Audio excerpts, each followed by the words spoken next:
Hola, ¿qué tal, público televidente? Les saludo a su amigo Winston Paulino. Gracias por recibir una vez más lo que él acostumbre, la sección del taller literario Triple Llama de Moca, transmitido todos los martes por Televiaducto y este programa Butaca 3. Nuestro invitado es un excelente narrador del país. Está aquí, para nosotros es un regocijo tener a este gran intelectual aquí presente, lo que es la sección del taller literario Triple Llama. Nació en Puerto Plata en 1966, se trasladó a los 3 años de edad a la ciudad de Santiago. Es narrador, poeta, ensayista, obtuvo el primer lugar en poesía en el concurso Alianza Cibaeña. Ha sido premiado en los cuentos de Casa de Teatro, ha sido antologado en el libro Este lado del país al norte, en la antología dominicano Los cactus no le temen al viento, en sus diferentes versiones en italiano, español, en El objeto de Johnny Pacheco, versión en italiano, español y voces ajenas. Además, en su cuento aparece en el libro bilingüe titulado Respiro de ritmo, la música de Santo Domingo. Tiene un libro de cuentos publicado llamado Serie de Seno. Está con nosotros aquí y es un placer honrar lo que es la sección del taller literario Triple Llama, tener a nuestro amigo hermano Manuel Gibré Otero. Muchas gracias por aceptar nuestra invitación, Manuel. Gracias por invitarme, ¿no? Primero a Butaca 3, un programa que me dicen que ya rebasa la década, ¿no?, en la televisión, lo cual es mucho. Y claro, también al taller Triple Llama, felicitarte por tu reciente premio, también saludar a mi hermano Pedro, a quien siempre he tenido un especial aprecio, un batallador de la poesía. Mi primera pregunta, Manuel, para iniciar lo que es la sección del taller literario Triple Llama, ¿cómo inicia en la literatura?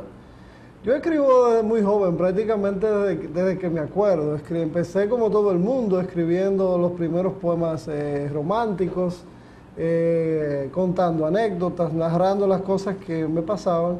Y básicamente te puedo decir que los primeros poemas remontan a la niñez y ya en la adolescencia ya gané algunos premios así de esos que hay en las escuelas y esas cosas. Digamos que se puede decir que hago mi entrada a raíz de un premio que tuve en Casa de Teatro, en el concurso de cuentos de Casa de Teatro, con un cuento ahí muy polémico. Entonces ya a partir de ahí empieza, digamos, mi recorrido por la literatura. Pero desde que recuerdo... ¿Qué es un cuento? ¿Cuáles son sus características? Wow, eso es una pregunta inmensa. Una mente tan lúcida como la del profesor Bosch intentó darle respuesta a esto en su famoso decálogo, ¿no?, sobre el arte de escribir cuentos. También tenemos a Quiroga, que tiene toda un amplio estudio al respecto. En mi caso, para mí, un cuento es una buena historia. Yo sé que hay miles de definiciones, que si el clímax, que si el desenlace, que si el nudo, que si la trama, pero para mí un cuento es una buena historia. Desde el preciso momento en que el hombre existe y tiene un accionar, desde ese momento ya hay historia, ya hay algo que contar. Entonces un cuento es una buena historia y por supuesto dependerá de quién la cuenta y de cómo la cuenta. Entonces ahí es donde yo pienso que está la maestría del cuento, en saber contarles a los demás esa historia. Pero definitivamente para mí un buen cuento debe, además, de alguna manera emocionar, debe dejarnos una emoción. ¿Cuáles escritores dominicanos se han destacado en el panorama del cuento? Bueno, hay grandes cuentistas, evidentemente, como decía hace unos momentos, Juan Bosch es el maestro indiscutible. Prácticamente la República Dominicana existe en el mapa literario mundial por la figura de Bosch. Otro gran nombre de la cuentística dominicana, obviamente, es René del Risco Bermúdez, que de paso es quizás el narrador dominicano y uno de los escritores dominicanos que yo prefiero y que considero que de alguna manera, si no me han influenciado, me han abierto caminos de solución a este mundo, a este trabajo literario y escritural.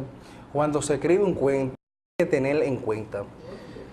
Pues fíjate, yo pienso que, como te decía al inicio, lo importante para mí es la historia.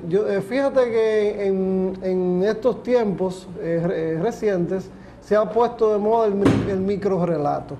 El microrrelato no es más que es lo que sería la poesía, el haiku, es un intento extremo de sintetizar algo. Entonces en este microrrelato hay microrrelatos muy famosos como ese de Monterroso, que apenas son una frase, hay otros que son varias páginas, varios párrafos, en fin. Entonces lo importante a la hora de escribir un cuento es tener una historia que contar, como usted decía, y tener una manera de darle al lector un universo breve, pequeño, en ese espacio de tiempo, en ese lugar imaginario que le vas a crear, que es el cuento. Pero como te decía, el cuento tiene que emocionar. Muchas personas piensan que el cuento es solo narrar, describir. Y, por ejemplo, nos referimos a los cuentos de Bosch, por ejemplo. Tú te lees un cuento como el indio Manuel Sicuri, por ejemplo, te lees un cuento como Los Amos, y tú sudas la fiebre del trabajador, te lees un cuento como el de René de Rico Bermúdez, Ahora que vuelvo Tom, y sientes el peso de la nostalgia ahí marcándote. O, por ejemplo, ya en la cuentística mundial te lees a Maupassant, por en el caso del cuento de la perla, y tú sientes la angustia de esta mujer, en fin, o sea, de alguna manera el cuento te produce una emoción a medida que lo vas leyendo, porque la historia es buena y porque está bien contada. Ahora, la manera de contar, indudablemente, que ha ido variando en el tiempo. ¿Qué es lo esencial en un cuento, Manuel? Pues eso que te decía, una vez aparece la historia, que ya sabes lo que va a decir, tienes que decidir cómo lo vas a contar. Hay una frase por ahí que dice que el cuento no es el cuento, sino quien lo cuenta. Entonces, si tú ves que una historia muy vulgar, muy cotidiana, de pronto alguien la cuenta de manera extraordinaria. Pasa todo el tiempo.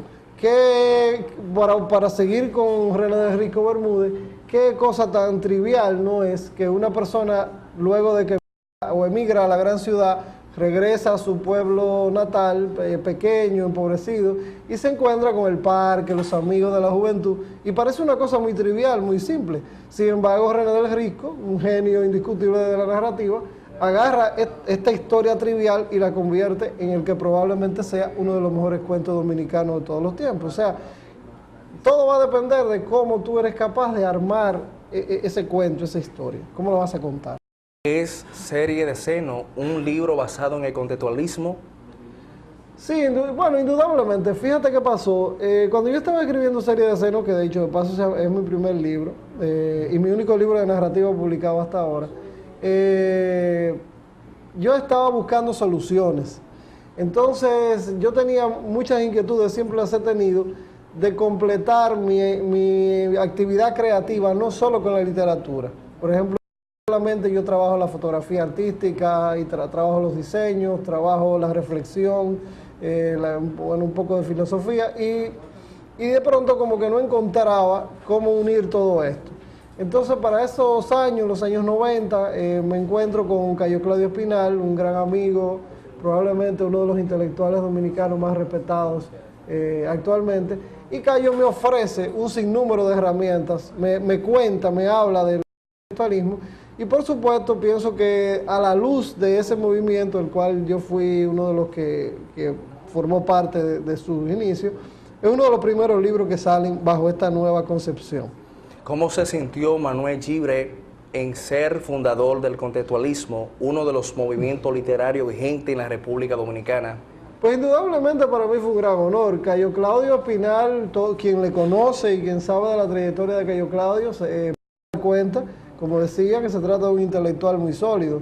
Es una gran mente, un pensador, y además es un preocupado de los problemas técnicos que enfrenta el ser humano, el hombre que escribe, que luego este hombre que escribe, este escritor, este escribidor, tendrá que dar solución a una cantidad de problemas que va enfrentando. Entonces Cayo plantea las teorías del contextualismo como una manera de abordar el hecho escritural.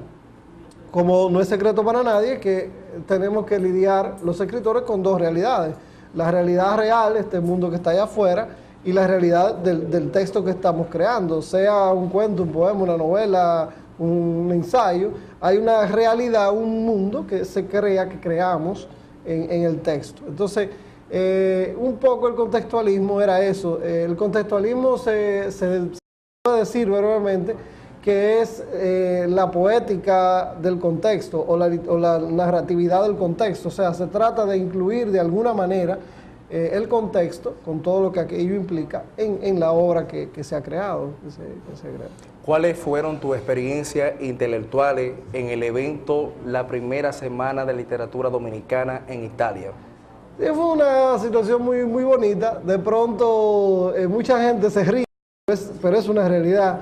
Para la lejana Europa, cercana en algunos sentidos y muy distante en otros, la República Dominicana es un paraíso de palmeras, de playas, y ellos ven esas fotos con la línea de palmeras y la silla de playa y la muchacha morena, y piensan que esto es un paraíso, y hay algunos que se atreven incluso a pensar de que aquí ni siquiera una literatura hay.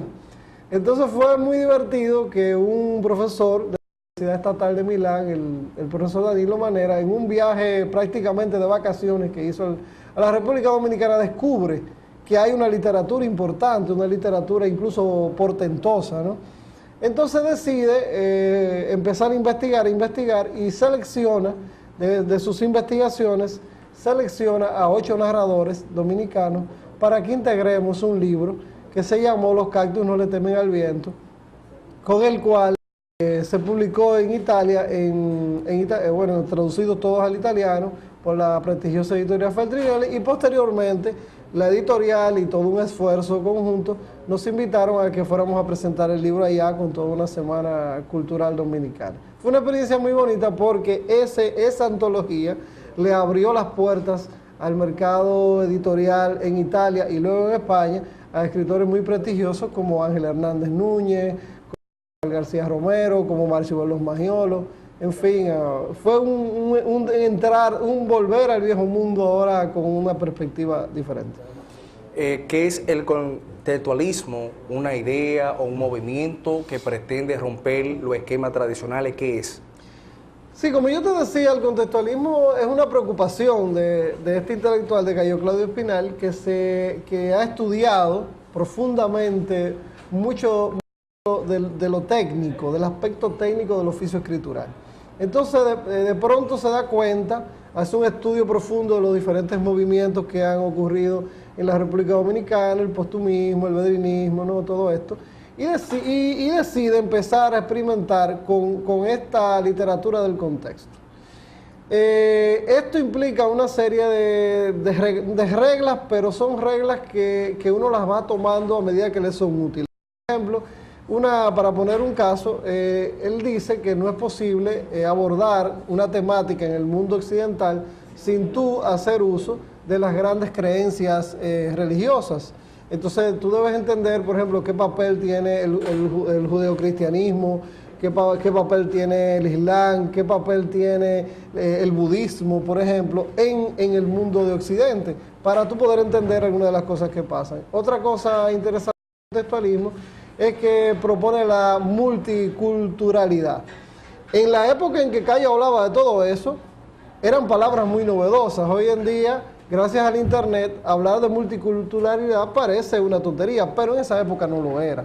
O sea, no teníamos internet, no teníamos todo esta globalización, todo este mundo conectado, hiperconectado, y entonces se hacía necesario que pudiéramos estudiar el mundo desde diferentes perspectivas. Entonces, el contextualismo, hay un texto base, ¿no?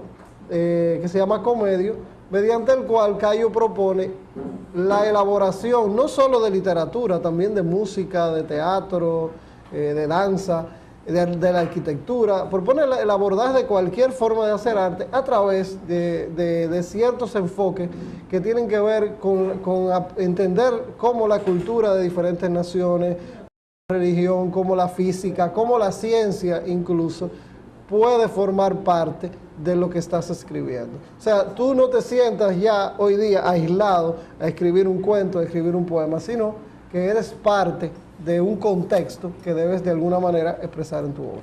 ¿En qué consistió la actividad de cuentos en Santo Domingo? Eso fue otro evento muy bonito, producto, bueno, parece una broma, pero cuando una editorial que se llama Ciruela en España se recibió el libro de Los cactus no le temen al viento, que estaba en italiano, le pidieron a la editorial Feltrinelli la traducción del libro. Entonces todos nos quedamos como que la traducción, si los cuentos se escribieron en español. Entonces fue muy divertido porque entramos al mercado español a través de un libro en italiano. Entonces una de esas cosas que a veces uno se ríe, pero realmente en Europa existe un desconocimiento de la literatura dominicana. Es muy poco lo que se sabe, muy poco lo que se conoce, aunque en años pasados, relativamente recientes, se han hecho buenos esfuerzos y, por ejemplo, la anterior gestión del Ministerio de Cultura hizo donaciones de bibliotecas a diferentes centros europeos, pero en general hay este desconocimiento. Entonces, esta editorial española que se especializa en libros un poco raros, un poco curiosos, ¿no?, le pareció bonito hacer esta edición de los cuentos dominicanos y simplemente le puso así, Cuentos de Santo Domingo, y se hizo una puesta en circulación en Madrid, y el libro sobrepasó los 8.000 ejemplares, que para un libro de unos escritores del Caribe que aparece en Europa, pienso que fue una bonita experiencia. ¿Cuáles son las claves intelectuales de Manuel Gibret? Wow, una pregunta muy fuerte. No fuerte, pero bueno. Yo soy un híbrido de ciencia con creatividad, ¿no?, con entender el proceso creativo. Pero siempre, quizás porque estudié ingeniería, tengo una educación de ingeniero, no dejo que la ciencia salga de mi vida y de alguna manera siempre está presente. Por el otro lado está también el elemento de lo visual. Yo soy una persona muy preocupada por los asuntos que tienen que ver con la imagen y su manejo, su significado. Bueno, ya tengo unos buenos años, tengo 6, 7 exposiciones de fotografía y junto con la literatura pues he ido llevando este mundo de la imagen, del entender cómo funciona. Así que intelectualmente me preocupa cómo la ciencia afecta la vida del hombre, cómo la contemporaneidad, la tecnología, todo esto nos ha ido transformando, y también soy muy preocupado de todo lo dominicano. Me interesa muchísimo y defiendo a carta cabal todo lo que significa ser dominicano, nuestra identidad, que es sumamente valiosa, aunque algunos digan lo contrario, rica. Trato de crear un híbrido de estas claves y de alguna manera pues eso es lo que hay en mi literatura, ¿no? A veces hay un poco de ciencia, hay un poco de lo que somos, hay mucho de imagen, de manejo de la imagen, aunque sea a través de las palabras, o sea que por ahí irá un poco la cosa. ¿Qué proyecto literario tú tienes pendiente actualmente? Pues básicamente pretendo este año finalmente sacar mi segundo libro de cuentos. Es un libro de cuentos curioso porque se me ha ocurrido juntar, yo tengo una gran cantidad de cuentos que los escribí porque de alguna manera me lo pidieron o porque quise participar en algún tipo de actividad. Entonces es una especie de libro de cuentos por encargo, ¿no? Será una colección de unos 12, 15 relatos que de alguna manera tienen que ver ya con temas establecidos. Son, como dirían por ahí en la poesía popular, son pies forzados. Así que ese es el próximo proyecto. Todavía como título de trabajo le tengo camuflaje, porque es como un camuflaje, es como ponerse una máscara de lo que yo soy para ser otro y contar una historia que no es la mía, como por ejemplo la historia de Johnny Pacheco o la historia de un fantasma que me gustó mucho y decidí escribirla, de un supuesto fantasma que salía en un campo que yo visité. En fin, es yo ponerme en el lugar de otros personajes y tratar de contarlos, así que es un poco un camuflaje. Muchísimas gracias, Manuel. Bueno, gracias a ustedes por invitarme. Para aceptar la aceptación del taller literario Triple Llama. Estamos a la disposición, cualquier cosa, para dialogar lo que es literatura. Será hasta la próxima semana, Dios mediante, donde vamos a tener a otro escritor, a otro intelectual, lo que es la sección del taller literario Triple Llama.